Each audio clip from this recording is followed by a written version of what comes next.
Hello दोस्तों, नमस्कार। मैं अर्पित कुमार स्वागत करता हूं आप सभी का आपके अपने इस यूट्यूब चैनल पर। दोस्तों, आज हम मध्य प्रदेश के विधायिका से संबंधित महत्वपूर्ण प्रश्नों को कवर करेंगे और जानेंगे इस विधायिका से संबंधित कितने महत्वपूर्ण प्रश्न हैं जो कि आपके प्रतियोगी परीक्षाओं में आ सकते हैं। आगे बढ़ते हैं दोस्तों और जानते हैं प्रश्न किस तरह के हैं। प्रश्न पहला आपके सामने है दोस्तों, मध्य प्रदेश की विधायिका किस प्रकार की है? ऑप्शन आपके सामने है, एक सदनीय है, द्विसदनीय, त्रिसदनीय या इनमें से कोई नहीं। दोस्तों, भारत में कुछ ही राज्यों में विधानसभा और विधान परिषद पाए जाते हैं। सभी राज्यों में यह सुविधा नहीं है, तो मध्य प्रदेश में भी यह सुविधा नहीं है। याद रखिएगा, मध्य प्रदेश एक सदनीय विधायिका वाला राज्य है, अर्थात यहाँ विधानसभा बस है, विधान परिषद नहीं है।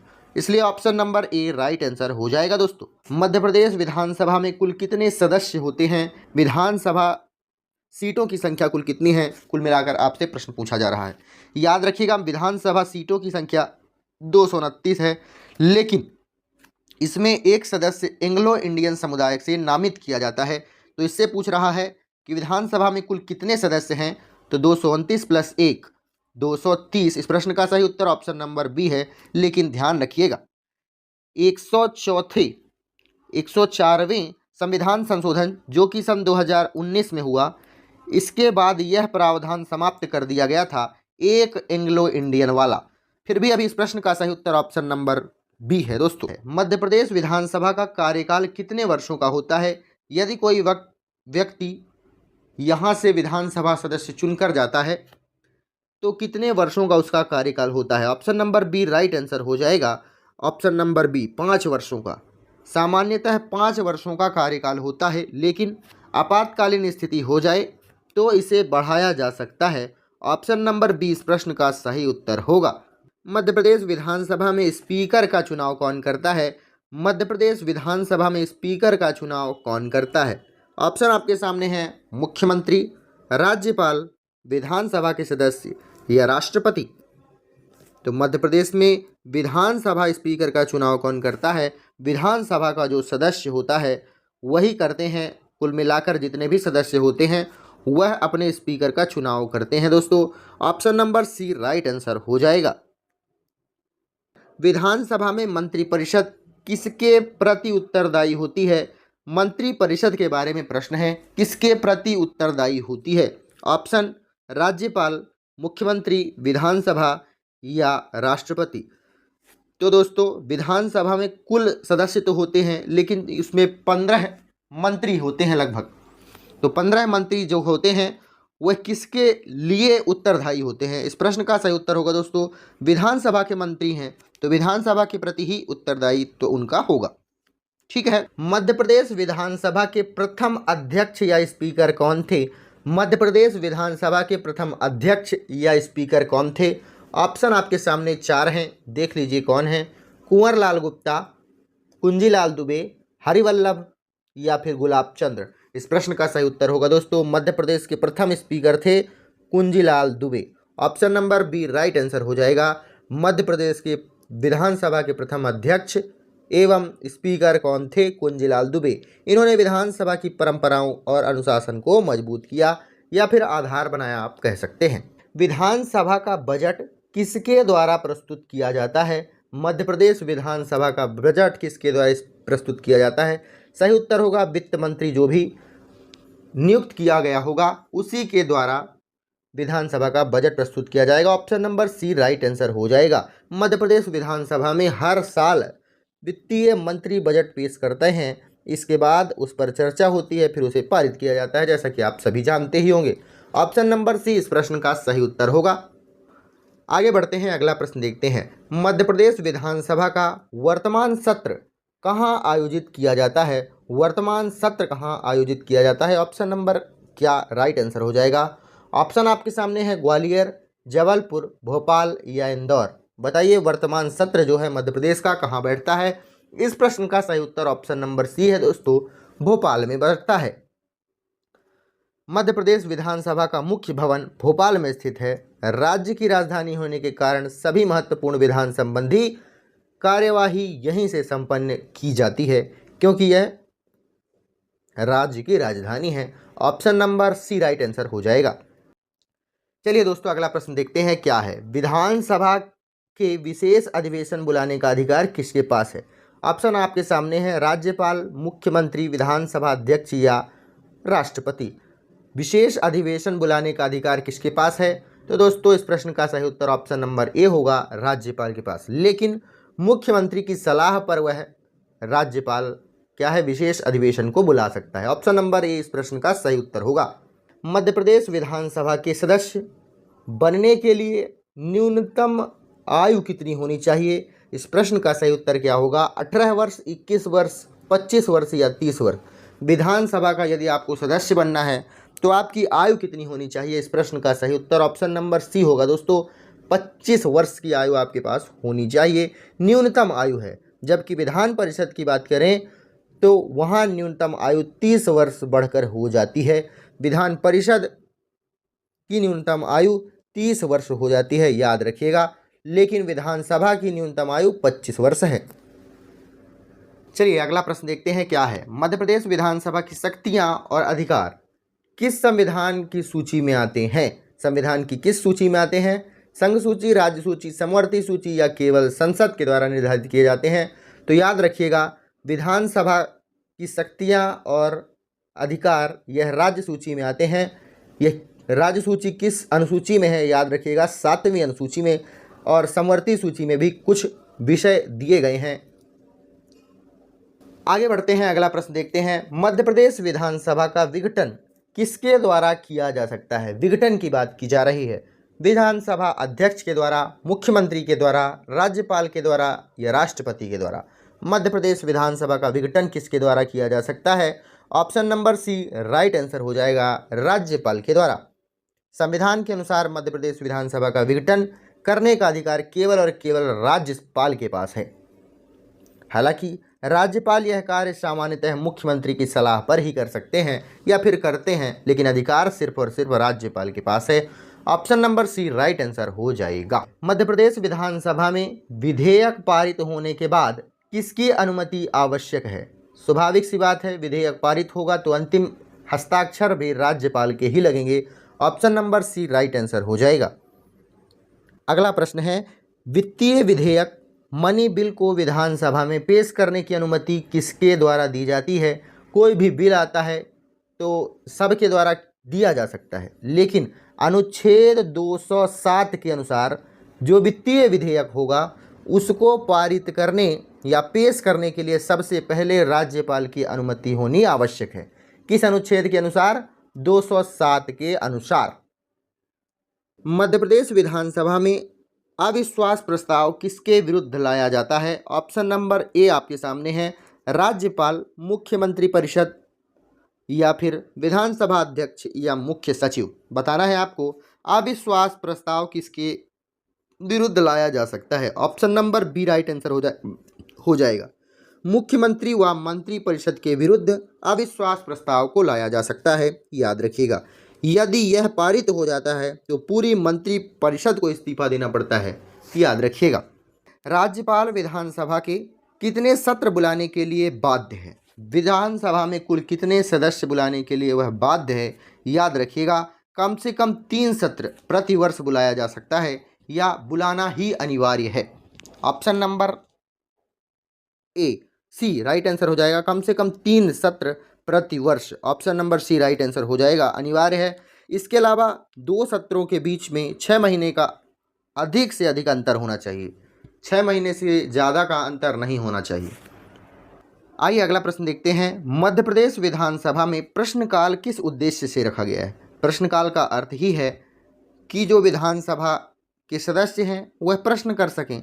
सदस्यों द्वारा सरकार से प्रश्न पूछने इसका प्रमुख उद्देश्य होगा और मंत्रियों को उसका उत्तर भी देना पड़ता है, जो मंत्री सरकार के द्वारा नियुक्त किए जाते हैं। आगे बढ़ते हैं, अगला प्रश्न देखते हैं। मध्य प्रदेश विधानसभा की कार्यवाही में शून्यकाल का क्या महत्व है? शून्यकाल का महत्व क्या है? इस प्रश्न का सही उत्तर बताना है। शून्यकाल दरअसल दोस्तों प्रश्नकाल के तुरंत बाद का समय है, जिसमें सदस्य जनहित और तात्कालिक मुद्दों को उठाते हैं। यह औपचारिक कार्यवाही नहीं है, लेकिन व्यवहार में अत्यंत प्रभावशाली होती है। इस प्रश्न का सही उत्तर होगा विशेष मुद्दों को उठाना। Option number B right answer हो जाएगा। चलिए आगे बढ़ते हैं। मध्य प्रदेश विधानसभा में विधान परिषद ना होने का क्या परिणाम है? क्या परिणाम है विधान परिषद ना होने का? विधायी प्रक्रिया सरल हो जाती है। जी हाँ, यदि विधानसभा के साथ विधान परिषद भी होता है तो कोई भी बिल लाते हैं, पहले इसमें पास कराओ फिर इसमें भी पास कराओ, या फिर पहले इसमें पास कराओ फिर इसमें भी पास कराओ, तो बिल पास करने में क्या है, थोड़ी सहायता हो जाती है। साथ में विधान परिषद के चुनाव का बोझ भी नहीं होता है। जी बिल्कुल सही बात है। समय और धन का बचत भी होता है। समय का बचत, पहले इसमें पेश करो फिर इसमें पेश करो, पहले इससे ज़्यादा इससे अनुमति लो फिर इससे अनुमति लो, तो यह सभी कार्य स्पष्ट रूप से सत्य हैं। उपरोक्त सभी परिणाम होते हैं विधान परिषद ना होने के। चलिए आगे बढ़ते हैं और अगला प्रश्न देखते हैं। प्रश्न नंबर 20 क्या है? यदि विधानसभा में किसी विधेयक को पारित नहीं किया जाता तो मंत्रिपरिषद पर क्या प्रभाव पड़ता है? क्या प्रभाव पड़ेगा यदि विधानसभा में कोई बिल पारित ना हो पाए? तो कोई प्रभाव नहीं पड़ेगा। या फिर मंत्रिपरिषद को इस्तीफा देना पड़ेगा? नहीं भाई, क्यों देंगे। राज्यपाल निर्णय लेते हैं, कोई विधेयक पारित नहीं हो पाता है या पेश नहीं किया जाता है तो राज्यपाल निर्णय नहीं ले सकता। राष्ट्रपति हस्तक्षेप कर सकते हैं, नहीं, परिषद में पारित ही नहीं हुआ तो फिर क्यों। इसका मतलब है कि कोई प्रभाव नहीं पड़ता है, विधेयक पारित नहीं होता तो विधेयक को निरस्त कर दिया जाता है। चलिए आगे बढ़ते हैं और प्रश्न देखते हैं। संविधान के किस अनुच्छेद में राज्यों की विधानसभाओं के लिए व्यवस्था की गई है? किस अनुच्छेद में राज्यों के बारे में लिखा गया है? अनुच्छेद 153, 168, 170 या 174? तो दोस्तों अनुच्छेद 168 में लिखा गया है राज्यों के बारे में। क्या है? राज्यों की विधायिका से संबंधित यह अनुच्छेद है 168। इसमें कहा गया है कि प्रत्येक राज्य में विधानमंडल होगा जो या तो एक सदनीय होगा या तो द्विसदनीय होगा। मध्य प्रदेश में फिलहाल एक ही सदनीय है, याद रखिएगा। अगला प्रश्न है, मध्य प्रदेश विधानसभा के सदस्य बनने के लिए किस अनुच्छेद में योग्यता बताई गई है? किसमें बताया गया है कि वह भारतीय नागरिक होना चाहिए, उसकी उम्र 25 वर्ष की होनी चाहिए, निर्वाचन क्षेत्र का मतदाता होना चाहिए, अन्य शर्तें जो संसद के द्वारा बनाई गई हैं वह किस अनुच्छेद में है बताना है आपको। ऑप्शन नंबर ए 84 है, अनुच्छेद 102 है, अनुच्छेद 173 है या अनुच्छेद 324 है। किसमें विधानसभा के सदस्यों की योग्यता के बारे में बात की गई है? Option number C right answer हो जाएगा। अनुच्छेद 173 में यह बताया गया है कि 25 वर्ष की आयु हो, भारत का नागरिक हो, निर्वाचन क्षेत्र का मतदाता भी होना चाहिए। आगे बढ़ते हैं, फिर प्रश्न देख लेते हैं क्या है। मध्य प्रदेश विधानसभा में वित्तीय समिति का अध्यक्ष कौन होता है? वित्तीय समिति का अध्यक्ष कौन होता है बताना है आपको। वित्तीय समिति का अध्यक्ष होता है दोस्तों विपक्ष का सदस्य। Option number C right answer हो जाएगा। लोकतांत्रिक परंपरा के अनुसार लोक लेखा समिति का अध्यक्ष आमतौर पर विपक्ष से चुना जाता है ताकि सरकार के वित्तीय कार्यों की निष्पक्ष समीक्षा हो सके। Option number C right answer हो जाएगा। लेकिन उसका एक सदस्य हो भी जाएगा तो क्या ही फर्क पड़ता है। चलो आगे बढ़ते हैं, प्रश्न देखते हैं क्या है। मध्य प्रदेश विधानसभा के सत्र बुलाने और स्थगित करने का अधिकार किसके पास है? मैंने आपको पहले भी बताया, राज्यपाल के पास है। अनुच्छेद 174 के अनुसार राज्यपाल विधानसभा का सत्र बुला सकते हैं और स्थगित भी कर सकते हैं। हालांकि यह कार्य मुख्यमंत्री की सलाह पर किया जाता है, लेकिन याद रखिएगा यह सत्र जो हैं एक साल में 3 बार बुलाने अनिवार्य होंगे, परंतु एक साल में 3 बार तो बुला सकते हैं लेकिन 6 महीने का अंतर नहीं होना चाहिए। मध्य प्रदेश विधानसभा में विधेयकों को कितने प्रकारों में बांटा गया है?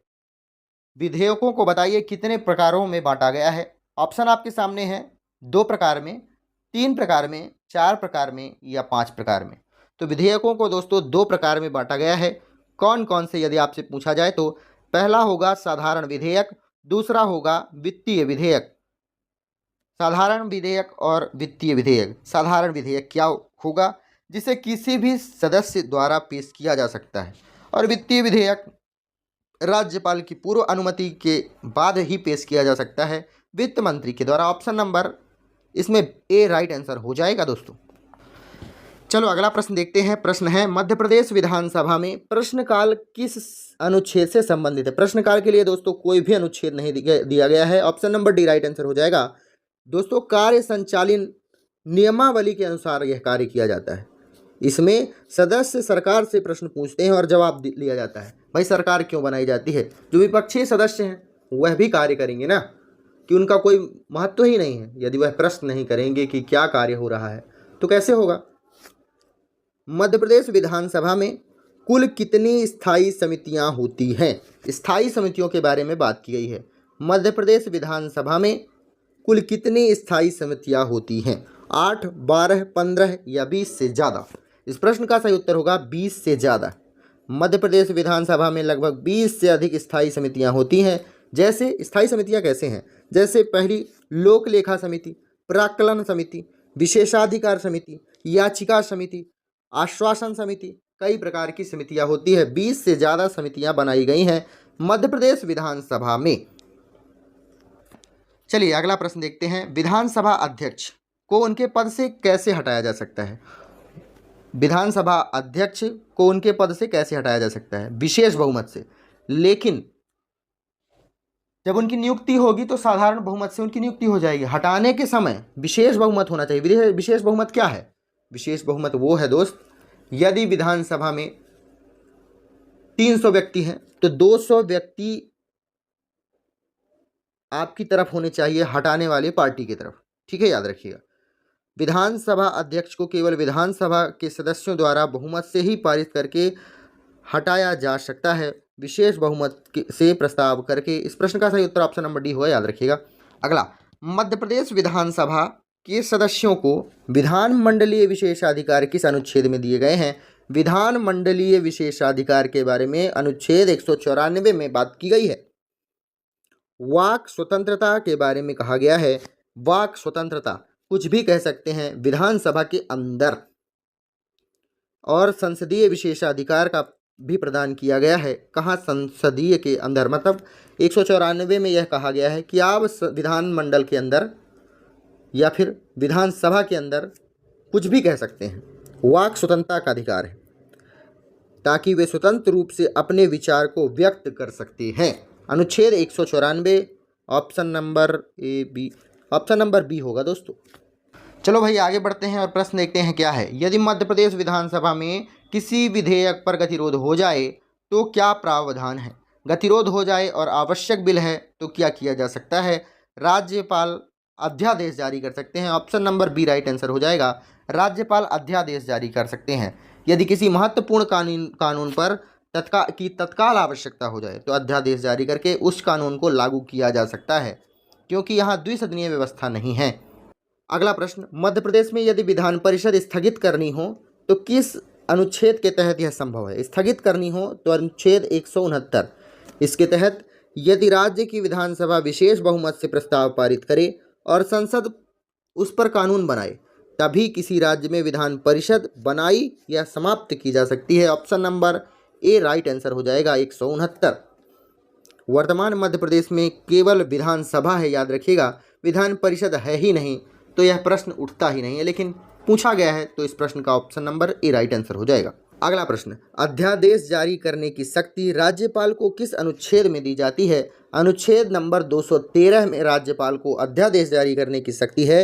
यह शक्ति केवल तब प्रयोग की जा सकती है जब विधानसभा सत्र में ना हो और तत्कालीन आवश्यकता हो जाए किसी बिल को लाने की या किसी कानून को लागू करने की।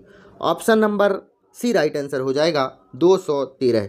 लेकिन एक बात और याद रखिएगा, अध्यादेश जारी तो कर सकते हैं, कोई कानून भी बना सकते हैं, लेकिन विधानसभा में पारित करना अनिवार्य होगा, अन्यथा यह अध्यादेश के द्वारा जो बिल लाया गया होगा वह 6 सप्ताह के बाद अपने आप समाप्त हो जाएगा, याद रखिएगा।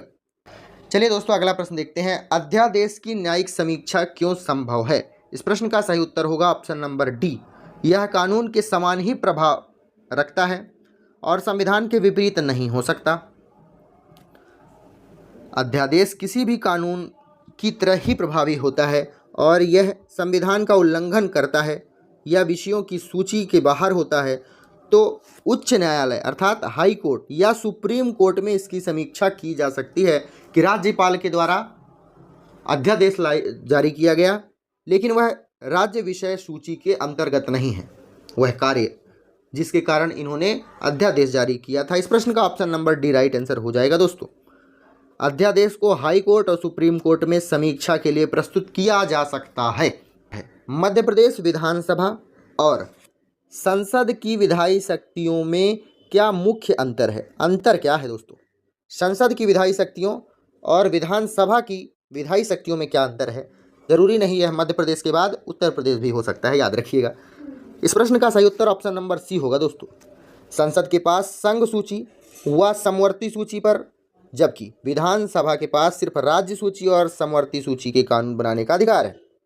ठीक है, संसद के पास संघ सूची के कार्य और समवर्ती सूची, और विधानसभा के पास राज्य सूची और समवर्ती सूची, अर्थात संसद भी समवर्ती सूची में कानून बना सकती है और राज्य भी समवर्ती सूची में कानून बना सकती है। याद रखिएगा, option number C right answer हो जाएगा। संसद के पास संघ सूची और समवर्ती सूची होती है, राज्यसभा के पास या फिर विधानसभा के पास राज्य सूची और समवर्ती सूची होती है। इन पर यह कानून बना सकते हैं। मध्य प्रदेश विधानसभा के संदर्भ में प्राक्कलन समिति का मुख्य कार्य क्या है?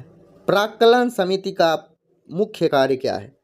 अनुमानित व्ययों की जांच करना प्राक्कलन समिति का कार्य ही होता है। जरूरी नहीं यह मध्य प्रदेश की बात ही हो, उत्तर प्रदेश, छत्तीसगढ़, किसी भी राज्य की बात हो सकती है। प्राक्कलन समिति का कार्य ही होता है अनुमानित व्ययों की जांच करना।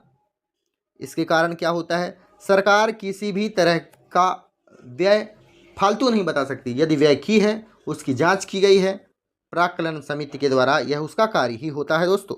वित्तीय उत्तरदायित्व सुनिश्चित करती है प्राक्कलन समिति, याद रखिएगा। चलो आगे बढ़ते हैं दोस्त, प्रश्न देखते हैं क्या है। विधानसभा अध्यक्ष के निर्णय को किस अनुच्छेद के अंतर्गत न्यायालय में पेश नहीं किया जा सकता है? अनुच्छेद 212 इस प्रश्न का सही उत्तर होगा।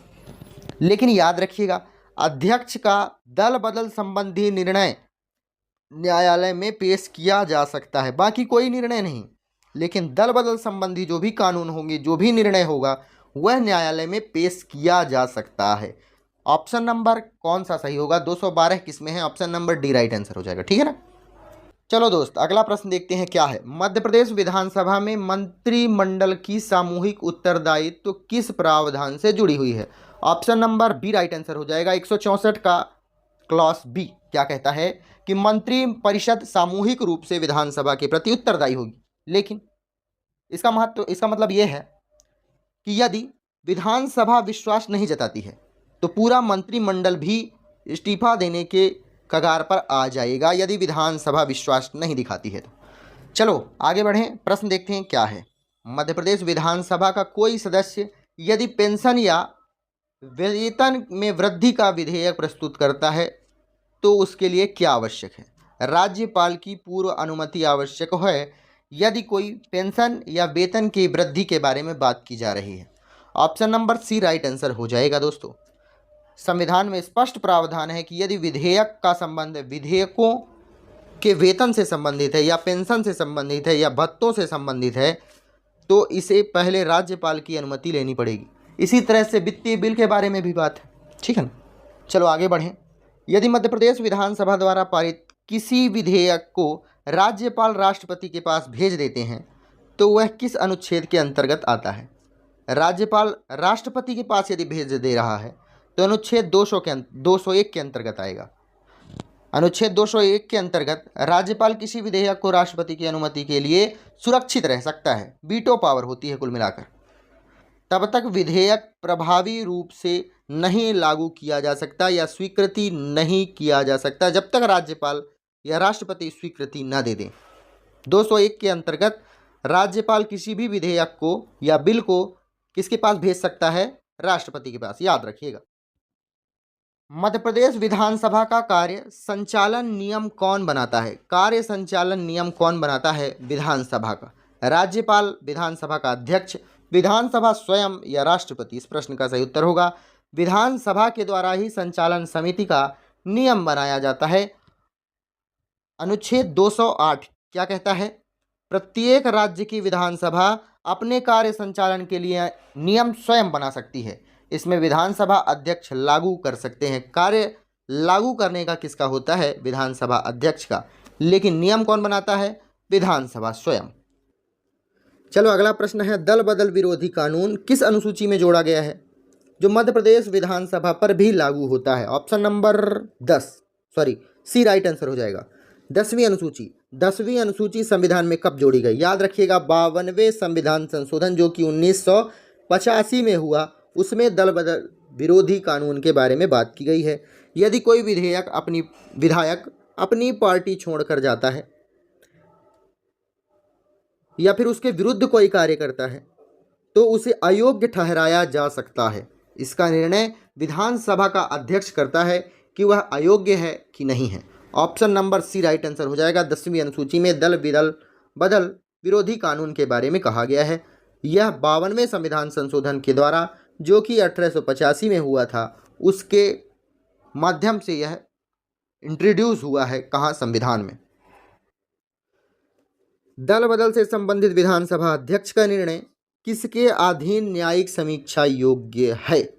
मैंने आपको बताया है ना दोस्तों, दल बदल का कानून ही इससे संबंधित जो प्रावधान होंगे और इसका निर्णय ही क्या है, सुप्रीम कोर्ट या हाई कोर्ट में पेश किया जा सकता है। इसके अलावा विधानसभा का अध्यक्ष कोई भी निर्णय दे देगा, न्यायिक समीक्षा उसकी नहीं की जा सकती है।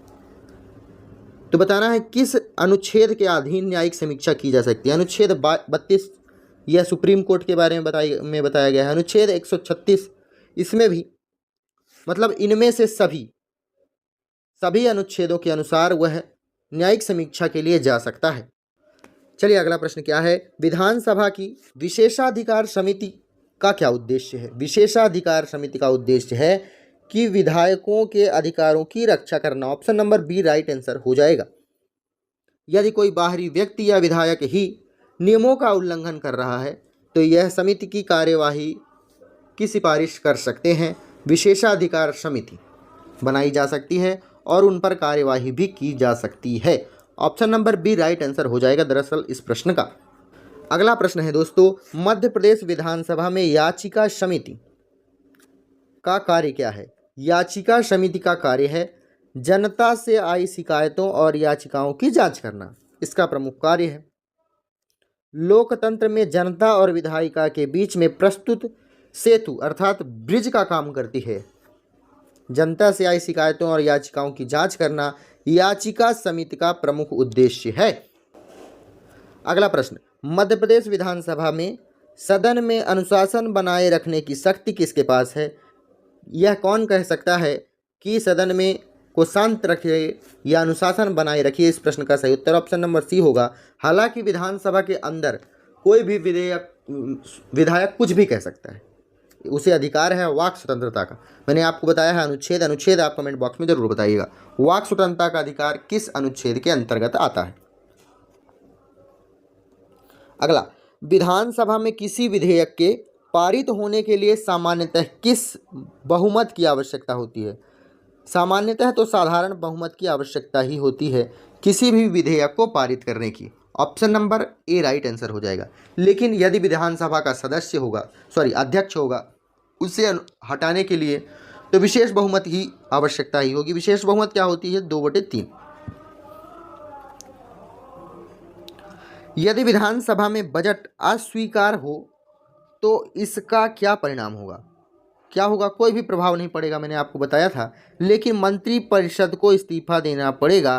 कोई बजट यदि अस्वीकार होता है तो मंत्रिपरिषद, कोई भी विधेयक यदि अस्वीकार होता है तो कुछ नहीं होगा। लेकिन यदि कोई बजट अस्वीकार होता है तो मंत्रिपरिषद को इस्तीफा देना पड़ता है। Option number C right answer हो जाएगा। यदि बजट यानी मनी बिल विधानसभा में पारित नहीं हो पाता है तो इसका अर्थ है कि सदन में मंत्रिपरिषद पर अविश्वास व्यक्त किया है। ऐसी स्थिति में मुख्यमंत्री व उनकी मंत्रिपरिषद दोनों को इस्तीफा देना पड़ता है। याद रखिएगा, सीएम को भी इस्तीफा देना पड़ता है। विधानसभा की कार्यवाही को गोपनीय घोषित करने का अधिकार किसके पास है कि यह कार्यवाही गोपनीय है? विधानसभा अध्यक्ष कह सकता है कि यह कार्यवाही बिल्कुल गोपनीय रखी जा सकती है। विशेष परिस्थितियों में यदि अध्यक्ष को लगता है कि विषय संवेदनशील है तो वे सदन की कार्यवाही को गोपनीय घोषित कर सकते हैं। इसमें मीडिया या फिर बाहरी व्यक्ति प्रवेश की अनुमति बिल्कुल नहीं होती है या फिर लाइव प्रसारण भी नहीं होता है। मध्य प्रदेश विधानसभा के संदर्भ में अल्पकालिक चर्चा का मुख्य उद्देश्य है किसी महत्वपूर्ण विषय पर प्रस्ताव पर चर्चा करना, बिना मत विभाजन के प्रश्न करना। यह अल्पकालिक चर्चा का प्रमुख उद्देश्य है। Option number B right answer हो जाएगा। अल्पकालिक चर्चा का उद्देश्य केवल महत्वपूर्ण और तात्कालिक मुद्दों पर बहस करना है। इसमें सरकार से उत्तर लिया जाता है लेकिन मतदान नहीं होता है। Option number B right answer हो जाएगा इस प्रश्न का। दोस्तों प्रश्न पढ़ने के बाद उसकी व्याख्या पर विशेष ध्यान दिया करिए। आगे बढ़ते हैं, देखते हैं क्या है। यदि विधानसभा में अविश्वास प्रस्ताव पारित हो जाए तो क्या होगा? अविश्वास प्रस्तावित पारित हो जाए तो क्या होगा? पूरी मंत्रिपरिषद इस्तीफा देगी। मंत्रिपरिषद बिल्कुल इस्तीफा देगी। अविश्वास प्रस्ताव मैंने आपको बताया ना 2/3 की अनुमति आवश्यक है। यदि मंत्रिपरिषद में टोटल 300 लोग हैं तो 200 लोगों की अनुमति अनिवार्य है, तब जाकर पूरी मंत्रिपरिषद इस्तीफा देने के कारण होगी। यह अनुच्छेद 164 के क्लॉज बी में लिखा गया है। याद रखिएगा, सामूहिक रूप से उत्तरदायी होंगे मंत्रिपरिषद और मुख्यमंत्री दोनों के दोनों। तो दोस्तों विधायिका से संबंधित मध्य प्रदेश या फिर मध्य प्रदेश के बाहर भी यह प्रश्न पूछा जा सकता है, ठीक है ना। इससे संबंधित जितने भी प्रश्न हैं मैंने आपको कवर कराए। यदि आपको वीडियो अच्छी लगी हो तो वीडियो को लाइक, कमेंट, शेयर, सब्सक्राइब जरूर करिएगा। अपना ध्यान रखिए, बड़ों का सम्मान कीजिए। धन्यवाद।